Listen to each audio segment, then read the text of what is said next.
Then there are those independent personalities that maintain their style of self-advancement, uh, forceful goal setting, forceful goal attainment,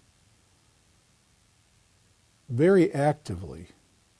The actively independent personalities maintain their style of independence by doing things to ensure that they're on top and they're in control in all situations.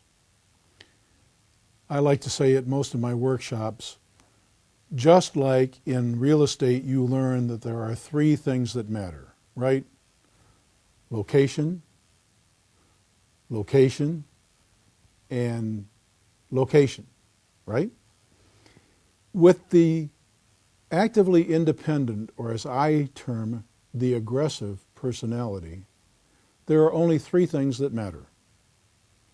Position, position, and position. So long as they're in the dominant position, they're on top, they're in control, they win, you lose, they have the power, you're in the submissive position. God is in heaven and all is right with the world. That's the way they see the world, that's the way they want the world to be. They maintain their independence, generally speaking, not only actively, but aggressively. Now, I say generally speaking because there is actually a personality type that is actively independent, but not particularly aggressive, but rather assertive about it. In other words, they take care of themselves, they don't rely on anybody else to take care of them, but they're not particularly unscrupulous or overly forceful about it. They simply do what they need to do to take care of themselves, and frankly, they're among the healthiest personalities that there are. But many other actively independent personalities put more than enough energy into maintaining a position of advantage over others. And these are the aggressive personalities. And between the egotistic personalities and the aggressive personalities, we have the most character-disturbed individuals that you're going to find. I want to do a little comparing and contrasting between the egoistic or narcissistic personality and the aggressive personality. Whereas the egoistic personality already feels superior and entitled and doesn't have to do anything to maintain that sense, the aggressive personality wants to prove their superiority constantly by putting other people in their place, by committing acts that victimize and demean or belittle others and that take advantage of others. So these folks are always looking to occupy the superior position through the disadvantaging of others. That's how they maintain that position, as opposed to the narcissistic personality who doesn't really have to do anything. Now, narcissistic personalities can be so absorbed with themselves and what they need that they don't pay any particular regard to the needs or the rights of other people.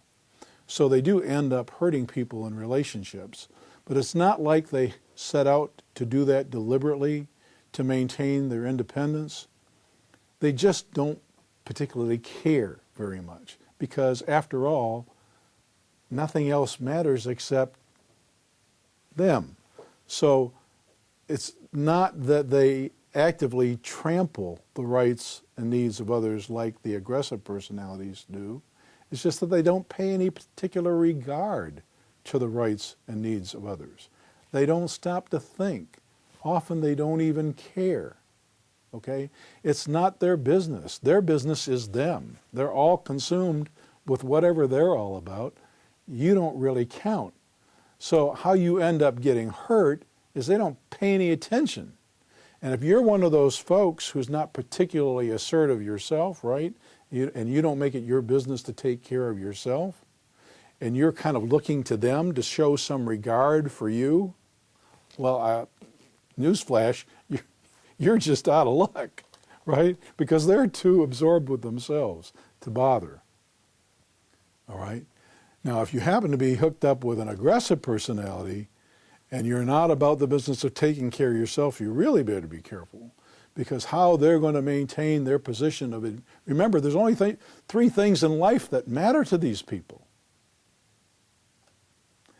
This is so unfathomable for people to fathom, to even consider, that this is such a governing principle for these folks.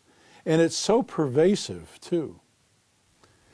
Recently, a person who operates a blog overseas and who corresponds with me regularly, and she's a wonderful person who's done some wonderful work of her own and researched a lot on psychopathy.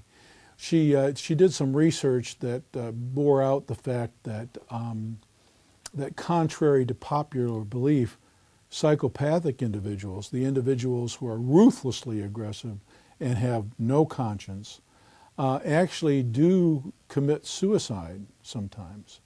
And there was in popular lore, it's thought that these folks would never, get into a frame of mind where they would consider doing such a thing. And actually she mused about whether or not there might not be some truth to the notion that they had an unconscious death wish.